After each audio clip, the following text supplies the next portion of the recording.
Turkmenistan is one of the world's last true dictatorships, and I just spent 14 hours on their national carrier, so you don't have to.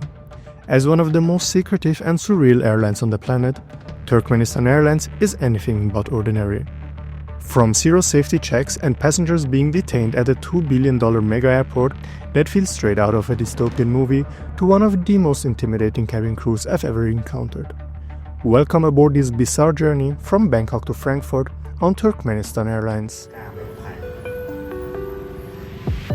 Today's adventure begins in Thailand's capital, where our Turkmenistan Airlines flight to Ashgabat takes off. The 4:40 am departure time is perfect for anyone who loves torturing their circadian rhythm, hitting that sweet spot where it's too early to sleep before the flight, but too late to stay awake. In general, the concept of time doesn't seem to be Turkmenistan Airlines' strong suit. This comes apparent as soon as they send us the booking confirmation, which states a travel duration for the flight of 13 time and 20 minutes, which by the way is nowhere near the actual 7 hours. From 9:40 am to 11:40 am, we're in transit in Ashgabat, which according to Turkmenistan Airlines adds up to the waiting time of 5 time and 00 minutes. Subsequently, we board our second flight, which will take us another 13 time and 20 minutes to Frankfurt. We decide to get some rest before the flight, so we book a hotel right next to Bangkok's Suvarnabhumi airport. For less than $35, you get a 4-star hotel with a decent room, a spa, a sky terrace, and a view of the runway. It's just 9 p.m, so no way I can sleep, so I just drink, and maybe it makes me tired. And then I'm very much looking forward to wake up at 2 a.m. to head to the airport and fly to Turkmenistan Airlines. The night is short and filled with thunderstorms, and I quickly realize this takeoff out of Bangkok is going to be pretty bumpy.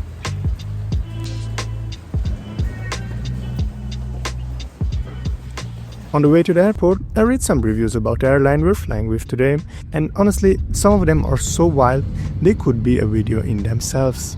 After going through them, I'm even more sure that this flight will be one hell of a ride. I won't bore you with all the details, but a few things kept popping up in the reviews, like passengers and crew casually smoking in the toilets, the opportunity to bribe flight attendants with $100 for a business class upgrade, zero security protocols, and a transit experience in Ashgabat that's as surreal as it gets. Good morning or good night from Bangkok airport. It's exactly 3 am now. Took a little bit longer than expected, so we have to fly in 1.5 hours. So we'll have to check in now.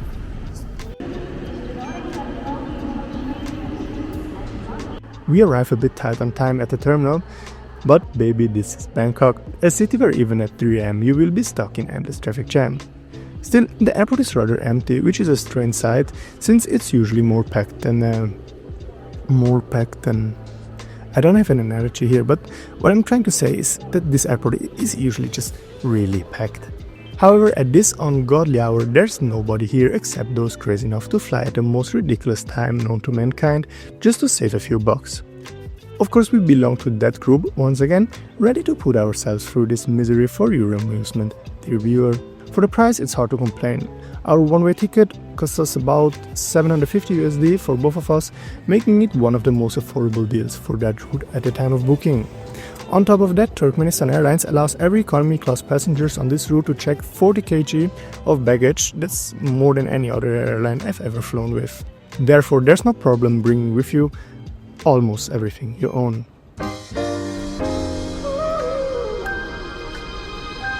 Check-in is a breeze, and aside from our passports, didn't seem to need anything else.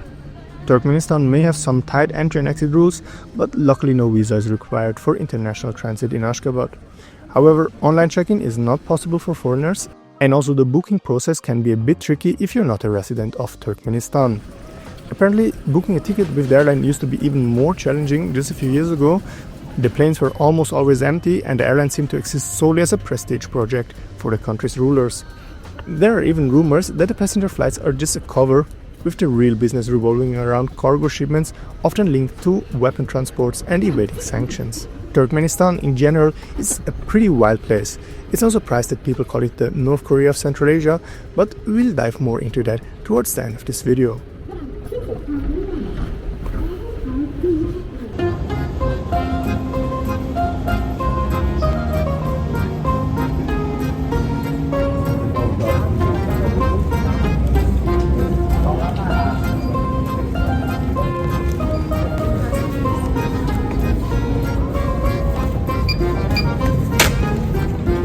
Thank you.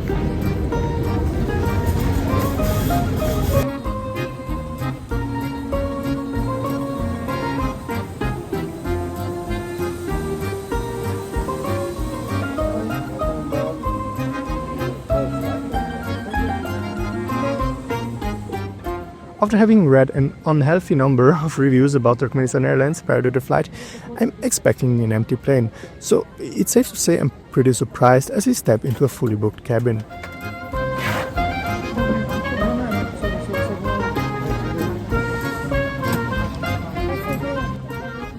You may notice that the interior feels a bit dated.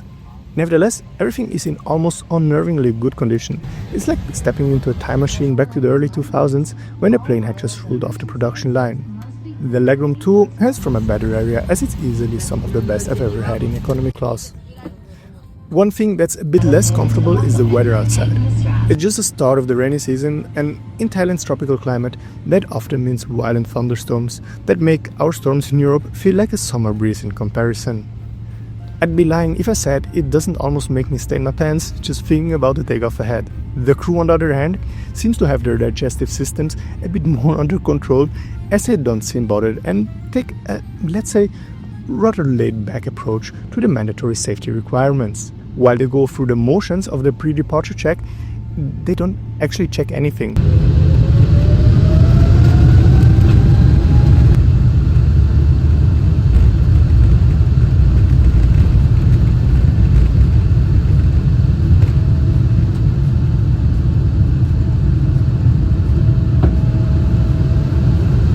It really doesn't look like it on the footage, but right after takeoff we're tossed around like a box of sardines, and it feels more like we're sitting in a Cessna than a 777. I know everything should be fine, but I can't help sweating buckets as we're tossed around and dropped every few seconds. When I see those flashing lights, like the ones right here in the bottom corner, it messes with my head and make it look like we're suddenly about to hit the ground. For a second I think, like, well, that's it. The turbulence feels like it will never end, and honestly it's one of the roughest takeoffs I've ever had. It's not really the airline's fault, but the total lack of attention to safety details makes the whole experience feel a bit less trustworthy. Now, fear of flying isn't great for a flight reviewer, and I never used to be scared, but after my Oman Air emergency, a paralyzing feel has crept back in moments like this. Every drop feels like we're falling into a black abyss, even though we're probably barely moving. So I close my eyes, keep recording, and try to not look like a little bitch. Just as suddenly as the storm has started, it's now over. We break through the clouds and smoothly sail into the dark night. Feeling relieved, and to be honest, a bit embarrassed, I sink into my seat, take a deep breath, and drift off into sleep. I wake up as the sun rises somewhere over the Indian Ocean. The night was surprisingly pleasant, despite the lack of a blanket and a broken in-flight movie system. As I rub my eyes, breakfast arrives, dragging me back into the reality and straight into the day ahead. In Turkmenistan, much like in other post-Soviet countries, the service mentality seems to be rather straightforward. The flight attendants are not rude or anything, but their cold demeanor can come off as a bit intimidating. The food, however, is a pleasant surprise. While there's only one breakfast option, it's not grilled gold with fermented horse milk as some might have expected. Instead, we get a full tray with a hot beef stew, rice and dried peas. The taste is difficult to describe, unique but not unpleasant. Along with that, we get bread, pickles, sausage and cheese. It's not gourmet, but the amount of food is impressive. It's definitely a solid dose of protein, and if that's what they eat in Turkmenistan, it's no wonder the flight attendants look like they fight bears for fun. I mean, look how strong their leader is.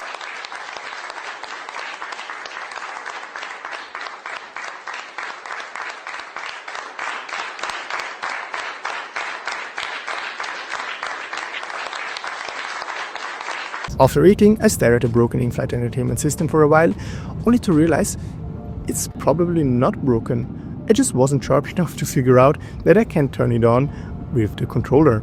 Unfortunately, turning on the screen is about all this controller does. To be honest, the in-flight entertainment shouldn't exactly be your main reason to choose Turkmenistan Airlines. I guess most people would describe it as moderately underwhelming, but at least the frustrating controls match the equally disappointing content. Finally, I give up as I realize I'm wasting my time anyway, because I don't even have headphones. At least I managed to turn on the flight map, but I fall asleep anyway, which is easy since on this plane even a giant like me can fully stretch his legs. After my nap, a quick visit to the loo, which was disgusting, but I guess they can't clean it after every passenger. I head back to my seat. We get some food again, this time a sandwich and cherry juice. I eat it, and after a while another strange situation unfolds as the flight attendant randomly comes to my seat and without saying anything other than Fanta, he hands me a whole bottle and walks off. I have no idea what that was about, especially since I'm the only one who gets one. I think maybe they like me, but turns out they don't. We're actually the only row that didn't get blankets, which soon turns out to be a problem. When the crew starts collecting the blankets, as we're about to descend into Ashgabat, we don't have any blankets to return. The guy doesn't believe us, calls his colleague, and they start looking under the seat and everywhere, trying to find where we hid the missing blankets. While I'm trying to explain that we didn't get one in the first place, he gives me dismissive looks and walks away in the middle of my sentence. So, a bit irritated, I start flipping through the in-flight magazine, which is 6 months old and mostly dedicated to the president and his father, proudly titled National Leader of the Turkmen People, Chairman of the Halk Maslahati, Honorary Gurbanguly Berdi Muhamedov. As I spot the ridiculously inaccurate location points on the route map, it really hurts my geography nerd heart. So instead I decide to look out the window at a dry desert-like landscape as we approach Ashgabat. I'm a big fan of weird airlines, even if that might not come across right now. So far, this flight's giving me an excitement that someone that's normal in their brain would never get.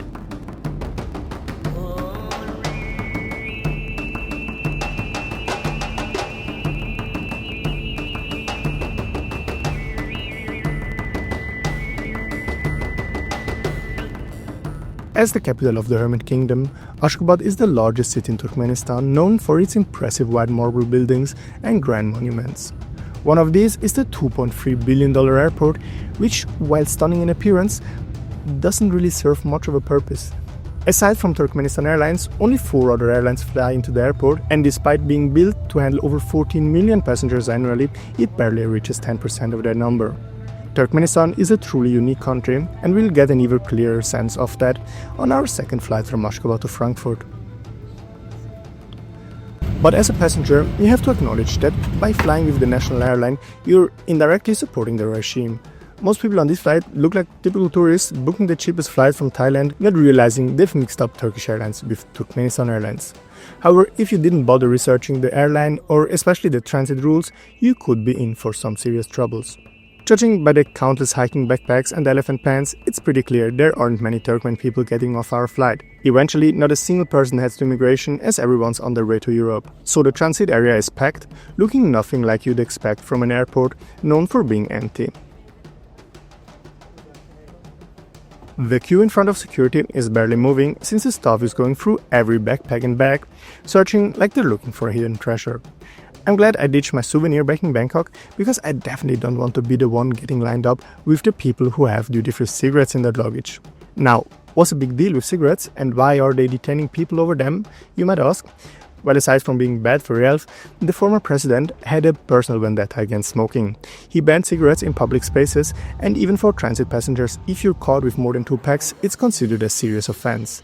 And let me tell you, in general, committing serious offenses in one of the most authoritarian countries in the world isn't really something you should do.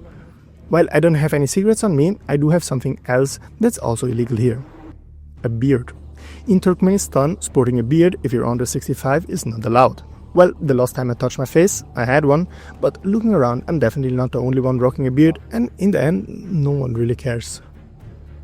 Ashgabat has a beautiful airport, but with our 2-hour layover, 5 times 00 minutes, there's not much to do. The terminal has Wi-Fi, but it's extremely slow and nearly every website is censored. The transit area provides a truly astounding shopping experience. There's a carpet shop, an empty duty-free store, and a bar selling sneakers for €5. Still, in the end I spent some time staring at the planes, of which surprisingly all belong to Turkmenistan Airlines. My eyes then drift off to the city of Ashgabat. I've got a thing for strange destinations, and honestly I'd love to explore it one day, but after publishing this video, I'm not sure if it's the smartest or safest idea. A whole hour before our departure time, our flight to Frankfurt opens, and we board a once again fully booked flight.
This time the cabin feels newer with more modern seats and in-flight entertainment, but the legroom is noticeably smaller.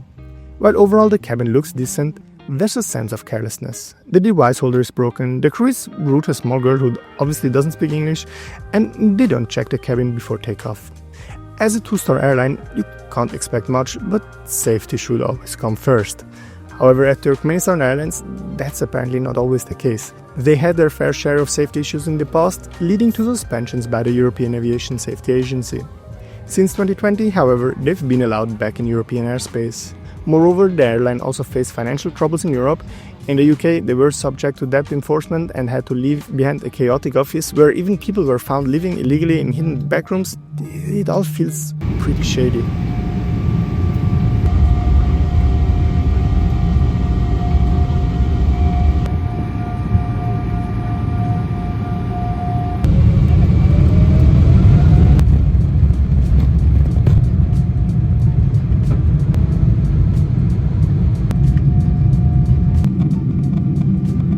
As we take off, I can't help but wonder if we've accidentally stepped into a parallel universe and ended up on a flight between some random airport in the Pacific Ocean and one in North America. Another explanation could be that the crew was simply too lazy to set the correct route and just set up a journey between two airports that happened to have the codes AAA and BBB. But of course, as a highly respected airline serving this glorious nation, that seems highly unlikely. Even the IFE works on this flight, and it has plenty of content to show off just how cool Turkmenistan is. I'm especially impressed by a music video of Turkmen rap, and I think I've found my new favorite music genre, a Turkmen branded Bugatti cruising through Ashgabat. The rappers from the US can just pack it up next to this playboy. In reality though, I'm not sure how realistic that actually is. The leadership in Turkmenistan is really fond on the color white, which is why all the buildings in Turkmenistan are white. But this obsession extends to cars as well, and they've even banned colored cars, meaning every car has to be white. Well, I'm no world leader, so maybe there's some deeper strategy behind it and I'm just too shallow to understand. I decide to head to the toilet and try to figure out why I got the cheapest haircut in Bangkok and now have to walk around looking like I have a dead rat on my head. Speaking of meat, back at my seat, dinner is being served. Once again, beef stew with rice. This time though, there's also a second option, chicken with noodles. As I enjoy my meal, I continue watching videos about the life in this perfect and totally free utopia. A few examples of this flawless democracy include the president being elected for life, with the presidency now passed down through 3 generations. They also protect their people by outlawing things they deem unnecessary, like car radios, or even the option of leaving the country. Furthermore, in the past, countless everyday words like bread, shampoo, and even months of the weekdays have been renamed after the leaders, their mothers, and their favorite animals. While this already sounds like something straight out of a Sacha Baron Cohen movie, it goes even further. Milk doesn't come from cows, but is generated through the generosity of the leader. And anyone who opposes his decisions is said to be betraying the mother's milk of their mother, a phrase that has now been added to the official language. Hospitals are fun too, since those outside Ashgabat have been closed to force sick people to travel to the capital just to marvel at it. But that's no problem, since there are no issues like starvation or AIDS. The fight against them was won by making reporting them illegal. I don't want to be a moral crusader, and this YouTube channel isn't exactly political, but some of these facts were just too wild to leave out. Still, I find myself questioning if it's morally right to fly with this airline, even if the prices are cheap and you get more luggage, legroom and food than on any other airline. I reflect a bit on the flight, filming the landing and watching the flight attendants stroll through the cabin until the last second, chatting in the aisles. I know I might have roasted Turkmenistan a bit, but since the country doesn't have YouTube, I can at least hope I won't be flooded with army trolls like I was with my Ethiopian Airlines video. Click here to watch that one if you're curious. Thanks for watching and see you next time.